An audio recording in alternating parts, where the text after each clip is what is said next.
Audio Jungle.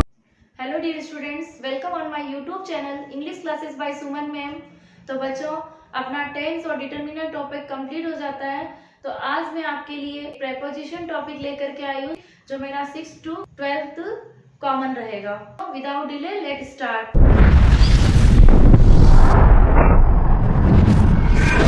देखते हैं अपन इसकी डेफिनेशन देख लेते हैं। A preposition is a word used before a noun, यानी ये प्रेपोजिशन एक शब्द होता है जो नाउन के पहले लगता है या प्रोनाउन के, टू शो इट्स रिलेशन, और वो उसके संबंध को बताता है, time, cause, place, purpose and source with some other noun और pronoun, verb and adjective in a sentence. तो देखिए इसका क्या मीनिंग निकलता है इस प्रेपोजिशन की डेफिनेशन की, कि भाई जो ये प्रेपोजिशन एक इस प्रकार का वर्ड होता है जो नाउन या प्रोनाउन से पहले रखा जाता है। तो प्रेपोजिशन किस शब्द से मिलकर के बना है? Pre plus position. तो प्री का मीनिंग होता है पहले और पोजिशन का मीनिंग होता है स्थान या प्लेस। तो ये किसके पहले रखा जाता है? ये नाउन या प्रोनाउन के पहले रखा जाता है, और इसका जो संबंध होता है वो नाउन और प्रोनाउन के बारे में बताया जाता है। तो देखिए एग्जाम्पल लेते हैं कौन कौन से प्रेपोजिशन होते हैं। At, in, before, after, to, between, of, off. इसको ऑफ नहीं बोला जाता है, इसका प्रोनाउंसिएशन होता है ऑफ, एक्सेट्रा। तो देखिए there is book on the table. तो यहाँ बच्चों, यहाँ बुक क्या है? नाउन है। द टेबल भी यहाँ क्या है? नाउन है। अब इन दोनों के बीच में हमने क्या लगा दिया था? यहाँ पे ऑन प्रेपोजिशन का यूज हुआ है, मीनिंग ऊपर के अर्थ में आ रहा है। Then second sentence, our school meets at 7 AM। जो हमारी स्कूल है उसके बारे में बात की जा रही है, तो यहाँ पे हमने क्या लगाया? At preposition. Third sentence, he is sitting between two students. यहाँ बात हो रही है कि भाई वो बैठा है, कहाँ बैठ रहा है वो? बिटवीन टू स्टूडेंट्स, यानी दो स्टूडेंट्स के बीच बैठ रहा है। तो हम ये जो, चलिए फोर्थ सेंटेंस देखते हैं। The boys are playing under the tree. अब ये जो बच्चे हैं वो खेल रहे हैं, कहाँ खेल रहे हैं? पेड़ के नीचे खेल रहे हैं। तो देखो फर्स्ट सेंटेंस में ऑन प्रेपोजिशन आया, सेकंड सेंटेंस में एट प्रेपोजिशन आया, और थर्ड वाले में बिटवीन एंड फोर्थ वाले में अंडर आया। तो हम इसका यूज देखेंगे कि इनका यूज किस प्रकार किया जाता है। तो चलिए बिटवीन एंड अमंग प्रेपोजिशन हम देख लेते हैं। देखिए बिटवीन का यूज दो व्यक्तियों या वस्तुओं के बीच में किया जाता है।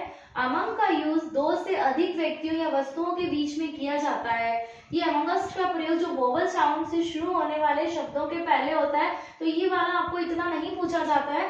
आपके एग्जाम के पॉइंट ऑफ व्यू से ये दो ही लाइन आपको याद करनी है कि जो बिटवीन का यूज होता है वो दो व्यक्तियों या दो वस्तुओं के बीच में होता है, और अमंग का यूज दो व्यक्तियों से अधिक या दो वस्तुओं से अधिक के बीच में होता है। चलिए एग्जाम्पल देखते हैं।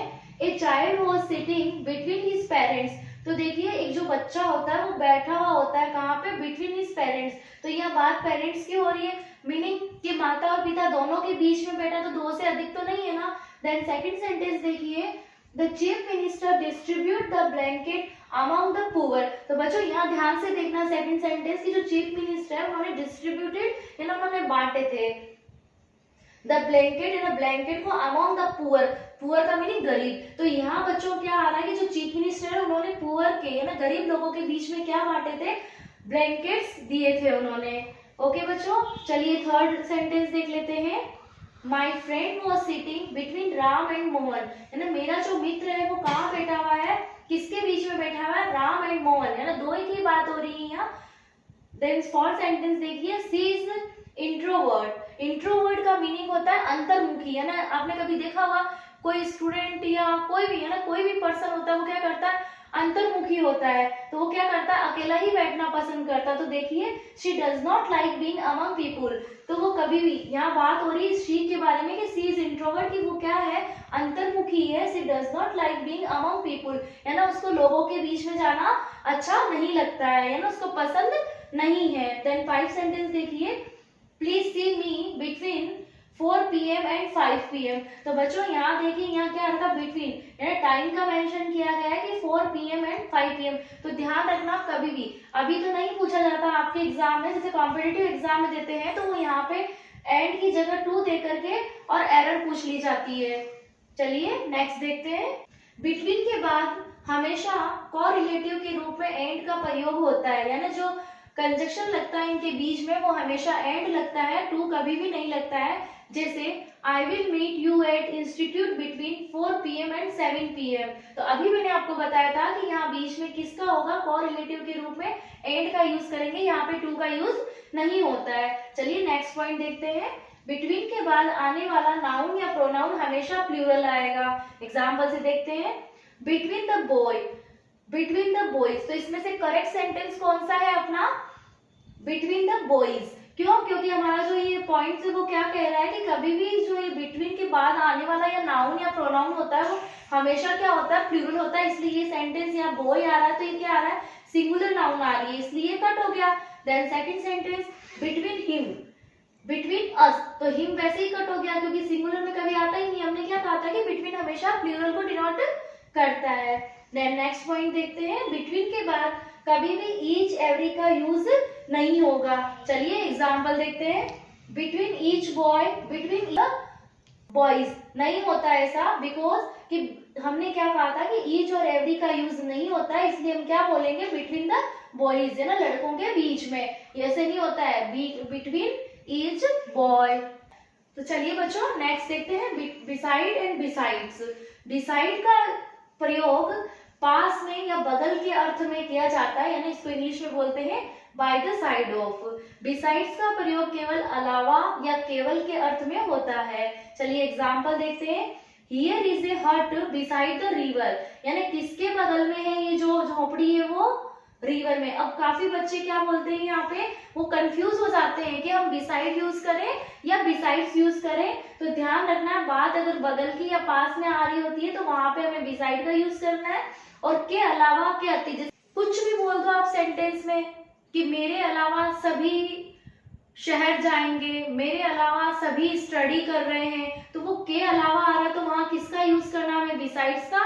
और मैंने कहा मेरे बगल में स्टूडेंट्स बैठे हैं तो वहां हो जाएगा बिसाइड का यूज। चलिए नेक्स्ट एग्जांपल देखते हैं, we can't go out, we have no torches beside it is raining too torrentially। तो इसका मीनिंग देखना कि we can't go out, कि हम लोग बाहर नहीं जा सकते। we have no torches, torches को हिंदी में बोलते हैं मशाले। मशाले मतलब ये खाने वाले मशाले नहीं होते, या ना टॉर्च को बोला जाता है।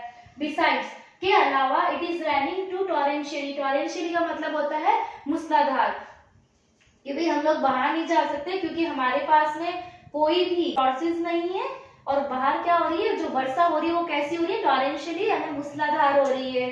थर्ड सेंटेंस लेते हैं, no one writes me besides you, no one writes me besides you. तो इसका मीनिंग क्या निकलेगा कि तुम्हारे अलावा कोई भी नहीं लिख सकता। चलिए बच्चों नेक्स्ट प्रेपोजिशन लेते हैं, फॉर एंड सिंस। तो इसका यूज कहाँ होता है, फॉर का यूज होता है के लिए या की और के अर्थ में होता है। चलिए एग्जाम्पल लेते हैं, I bought dresses and toys for kids. तो यहाँ क्या मीनिंग निकल रहा है कि भाई मैं तो क्या लेकर के आया था, ड्रेसेस लेकर के आया था, एंड टॉयज फॉर किड्स, और बच्चों के लिए। यहाँ क्या आया है, फॉर, बच्चों के लिए। I can do anything for you, मैं कुछ भी कर सकता हूँ, फॉर यू या ना तुम्हारे लिए। Is this the bus for Delhi. तो यहाँ क्या है कि ये बस है जो किसके लिए है, दिल्ली के लिए है क्या, ऐसा वो पूछ रहा है, क्वेश्चन पूछा जा रहा है। He will soon start from home, यानी वह शीघ्र ही रवाना हुआ, किसके लिए, अपने घर से वो शीघ्र रवाना हुआ। यहाँ स्टार्ट कर शुरू होने से नहीं लेकर के हम लोग क्या अर्थ लेंगे, यहाँ रवाना होना। नेक्स्ट पॉइंट देखते हैं, एक्सचेंज का भाव दर्शाने के लिए फॉर का प्रयोग, यानी कीमत में, बदले में। अब हम लोग कैसे बोलते हैं, they sold their house for 5 lakh rupees, कि भाई हमने ये जो हाउस है उसको बेचा किसके बदले में, 5 लाख रुपए में। तो हमें वहां पे बाय का यूज नहीं करना है, वहां हमें कौन सा प्रेपोजिशन यूज करना है, फॉर का। Then second sentence, she bought this pen, ये एग्जाम में बहुत बार पूछा गया है। She bought this pen for 10 rupees, यानी वो कितने रुपए में लाता है, इसने एक पेन खरीदा है, उस या पेन को लेकर के आया वो, तो वो कितने रुपए में, फॉर 10 रुपीज, यानी इसके बदले में उसे कितने रुपए देने पड़े, 10 रुपीज। चलिए नेक्स्ट देखते हैं, पीरियड ऑफ टाइम यानी अनिश्चित समय के लिए फॉर का यूज किया जाता है। तो हमने सिंस और फॉर का यूज हमने टेंस के अकॉर्डिंग भी देखा था, तो वहां पे भी ये था कि भाई अनिश्चित टाइम के लिए। चलिए एग्जांपल लेते हैं, some students have been preparing exam for 2 months। देखो यहाँ पे अनिश्चित समय, इसलिए हमने क्या ले लिया, फॉर 2 मंथ। इसके लिए मैं आपके एक 1 मिनट शॉर्ट्स लेके आई थी जिसमें मैंने आपको सिंस और फॉर का यूज बताया था, point of time and period of time. I have taught in his school for 2 years। चलिए नेक्स्ट देखते हैं पॉइंट ऑफ टाइम। निश्चित समय के लिए सिंस का यूज करते हैं, और कभी कभार हम कहते हैं ना चूंकि उसने ऐसा किया था, चूंकि उसने यह किया था, तो इसके अर्थ में भी हम किसका यूज लेते हैं, सिंस का यूज लेते हैं। I have been teaching the student since 2010। तो देखिए यहाँ पे एक निश्चित समय है, इसलिए हमने क्या ले लिया, since 2010। Girls have been making a noise in the class since 5 AM। यानी जो गर्ल्स है वो क्या कर रही है, शोर कर रही होती है, कब से, सिंस 5 AM।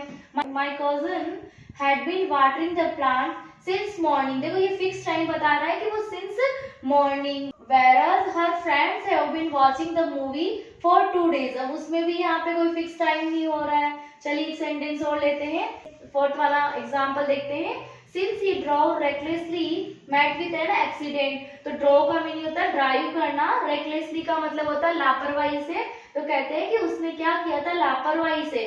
चूंकि उसने लापरवाही से ड्राइव की, मेट विद एन एक्सीडेंट, और उसको क्या हो गया था, किसका शिकार। मेट का मतलब ऐसे तो मिलना होता है, लेकिन यहाँ अपन इस सेंटेंस के अकॉर्डिंग क्या मीनिंग लेंगे कि वो शिकार हो गया था एक एक्सीडेंट का।